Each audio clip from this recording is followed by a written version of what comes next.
മോദി സർക്കാർ അധികാരത്തിലേറിയതിനു പിന്നാലെ ഭീകരവാദ വിഘടനവാദികളെ തീർക്കുവാനായി തുടങ്ങിയ ഓപ്പറേഷൻ മുൻപോട്ട് നീങ്ങുമ്പോൾ അമിത്ഷാ തുടങ്ങി വെച്ച ഒരു വലിയ ഓപ്പറേഷൻ ഇപ്പോൾ വിജയത്തിലേക്ക് അടുക്കുകയാണ്. അതിനിടയിൽ പ്രതിപക്ഷ പാർട്ടികൾ വലിയ രീതിയിൽ തന്നെ പ്രതിഷേധവുമായി രംഗത്തെത്തുമ്പോൾ അമിത്ഷാ ഒരു വലിയ പ്രഖ്യാപനം കൂടി ദില്ലിയിൽ നടത്തിയിരിക്കുന്നു. ദില്ലിയിൽ നടന്ന ഭാരത് മന്ദൻ 2025 നക്സൽ മുക്ത ഭാരത് എന്ന പരിപാടിയുടെ സമാപന സമ്മേളനത്തെ അഭിസംബോധന ചെയ്തുകൊണ്ട് കേന്ദ്ര ആഭ്യന്തരമന്ത്രി അമിത്ഷാ പറഞ്ഞത് 2026 മാർച്ച് 31 എന്ന ഒരു തീയതി ഉണ്ടെങ്കിൽ അതിന് മുൻപ് തന്നെ പൂർണ്ണമായി നക്സലിസം ഇല്ലാതാക്കും. അതല്ലാതെ വെടിനിർത്തൽ കരാറുമായി അല്ലെങ്കിൽ വെടിനിർത്തലിന്റെ ഒരു അഭ്യർത്ഥനയുമായി ഇടതുപക്ഷ പാർട്ടികളും ഈ നക്സൽ സംഘടനകളും ഒക്കെ രംഗത്തെത്തിയെങ്കിൽ അത് പാടെ തള്ളിക്കളയുകയാണ്.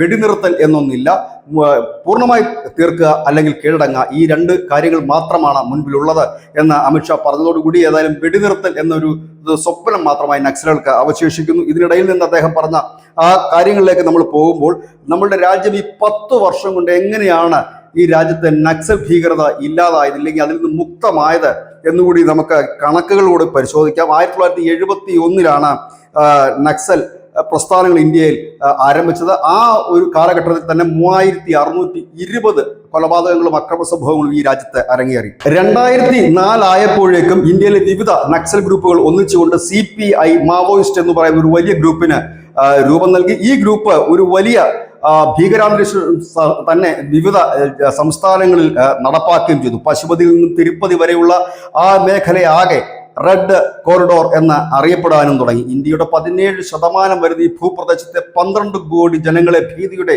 മുൾമുനയിൽ നിർത്തിയിരുന്ന ഈ നക്സലിസം ഇന്ന് നക്സലിസം മാവോയിസം എന്ന് കേൾക്കുമ്പോൾ ഈ ഭാഗത്തുള്ള ജനങ്ങൾക്ക് ചിരിയാണ് വരുന്നതെങ്കിൽ എത്രത്തോളം ഈ ഓപ്പറേഷൻ മുൻപോട്ട് പോയി എന്നുള്ളത് മനസ്സിലാക്കാൻ കഴിയും. ഈ ബാക്കിയുള്ള കണക്കുകൾ ഇങ്ങനെയാണ്. 2014 നരേന്ദ്രമോദി സർക്കാർ അധികാരത്തിലേറുമ്പോൾ 126 ജില്ലകളായിരുന്നു ഈ രാജ്യത്തെ നക്സലുകളുടെ പിടിയിലുണ്ടായിരുന്നത്. 126 ജില്ലകൾ ഇന്നത് 18 ചുരുങ്ങിയിരിക്കുന്നു. ഏറ്റവും കൂടുതൽ ബാധിക്കപ്പെട്ട അതായത് നക്സലുകളുടെ ഭരണവും മറ്റും നടപ്പാക്കുന്ന 36 ജില്ലകൾ ഇന്നത് 6 അവശേഷിക്കുന്നു. 93 കോടി രൂപ ഇവരുടെ പക്കൽ നിന്നും പിടിച്ചെടുത്തിരിക്കുന്നു. 10 വർഷത്തെ UPA സർക്കാരും 10 വർഷത്തെ മോദി സർക്കാരിനെയും താരതമ്യപ്പെടുത്തുമ്പോൾ നക്സൽ ബാധിത മേഖലയിൽ സുരക്ഷാ ജീവനക്കാരുടെ മരണനിരക്ക് തന്നെ 73% കുറഞ്ഞു. മുൻപ് ഈ സുരക്ഷാ ജീവനക്കാരുടെ നമ്മുടെ CRPFന്റെയും മറ്റുമൊക്കെ ഉദ്യോഗസ്ഥന്മാരുടെ മരണവിവരങ്ങളായിരുന്നു കേട്ടുകൊണ്ടിരുന്നെങ്കിൽ ഇപ്പോഴത് 73% കുറഞ്ഞിരിക്കുന്നു. ഒപ്പം തന്നെ ജനങ്ങളുടെ അതായത് സാധാരണപ്പെട്ട സിവിലിയൻസിന്റെ മരണങ്ങൾ അതായത് ഈ അക്രമ സംഭവങ്ങളിലെ മരണങ്ങളും 74% കുറഞ്ഞിരിക്കുന്നു.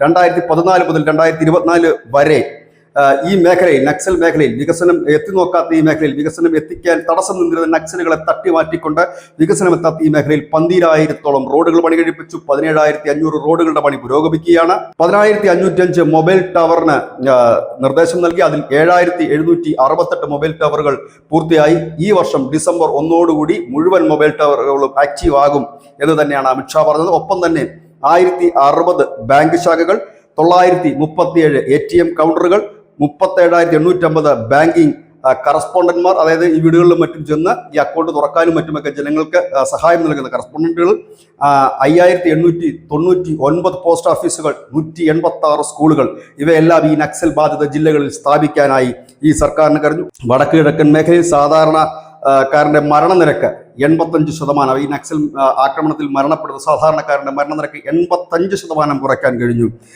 ഇതിനിടയിൽ ഈ 10 വർഷത്തിനിടയിൽ 10,500 പേർ ആയുധം താഴെ വെച്ച് കീഴടങ്ങുകയും ചെയ്തു.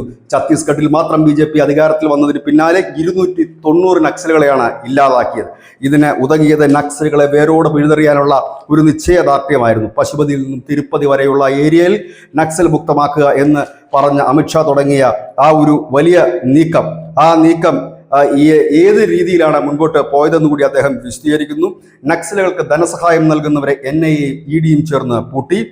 അതുപോലെ തന്നെ അവരുടെ നിയമസഹായം നൽകുന്ന കേന്ദ്രങ്ങൾ പൂട്ടിച്ചു. മാധ്യമ വിതരണ തന്ത്രങ്ങൾ തകർത്ത് തരിപ്പണമാക്കി. ഒപ്പം തന്നെ നിയമപരീക്ഷ നൽകുന്ന മറ്റ് NGOകളും ചാനലുകളും പൂട്ടിക്കെട്ടി. ഇതോടുകൂടി തന്നെ തെലങ്കാന ഛത്തീസ്ഗഡ് അതിർത്തിയിലെ കരേഗുഡ എന്ന് പറയുന്ന കുന്നുകളിൽ നക്സലുകൾ ഒരു വലിയ ക്യാമ്പ് നടത്തി.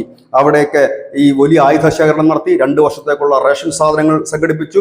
IED-കൾ കരുതി. ഒപ്പം തന്നെ IED-കൾ നിർമ്മിക്കാനുള്ള ഉപകരണങ്ങളും കരുതി. തുടർന്ന് 2025 മെയ് 23 ഓപ്പറേഷൻ ബ്ലാക്ക് ഫോറസ്റ്റിലൂടെ ക്യാമ്പ് പൂർണ്ണമായി തകർത്തു. ഏപ്രിൽ 21 ആരംഭിച്ച ബ്ലാക്ക് ഫോറസ്റ്റ് CRPF, ഛത്തീസ്ഗഡ് പോലീസും ചേർന്ന് 3 ആഴ്ചകളായി നീണ്ടുനിന്ന ഒരു വലിയ ഓപ്പറേഷനായിരുന്നു. 27 ഹാർഡ് കോർ അവരുടെ തലവന്മാരായ മാവോയിസ്റ്റുകൾ, നക്സലുകൾ കൊല്ലപ്പെട്ടു. ഒപ്പം തന്നെ ബീജാപൂരിൽ 24 ഹാർഡ് കോർ നക്സലുകളും കൊല്ലപ്പെട്ടു. ഇതിന്റെ ഫലമായി ഛത്തീസ്ഗഡ്, തെലങ്കാന, മഹാരാഷ്ട്ര എന്നിവിടങ്ങളിൽ 54 പേർ അറസ്റ്റിലായി, 84 പേർ കീഴടങ്ങി.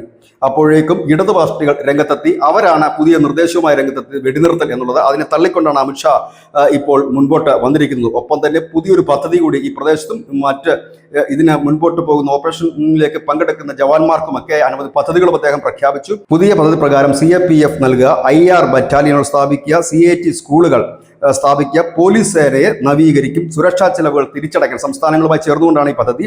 ഒപ്പം തന്നെ ഹെലികോപ്റ്ററുകൾ വിതരണം ചെയ്യും, പോലീസ് പരിശീലനത്തെ സഹായിക്കും, ഇന്റലിജൻസ് വിവരങ്ങൾ അങ്ങോട്ടും ഇങ്ങോട്ടും പങ്കിടും, അന്തർ സംസ്ഥാന ഏകോപനം ഉണ്ടാകും. ഒപ്പം തന്നെ കമ്മ്യൂണിറ്റി പോലീസ് സംരംഭങ്ങൾ കൂടുതലായി കൊണ്ടുവരും. കേന്ദ്ര സംസ്ഥാന സർക്കാരുകളുടെ സജീവ പിന്തുണ ഇതിൽ ഉറപ്പാക്കും. ഏതായാലും വലിയ ഒരു വിജയമായി തന്നെ ഇതിനെ മുൻപോട്ട് കാണുന്നു. ഏതായാലും ഇനി വളരെ കുറച്ച് ജില്ലകളിലും മാത്രമാണ് നക്സലിസമിലെ മാവോയിസം ഒതുങ്ങിയിരിക്കുന്നത്. അതും 2026 മാർച്ച് 31 മുമ്പ് തീർത്തിരിക്കും. News desk news India Malayalam.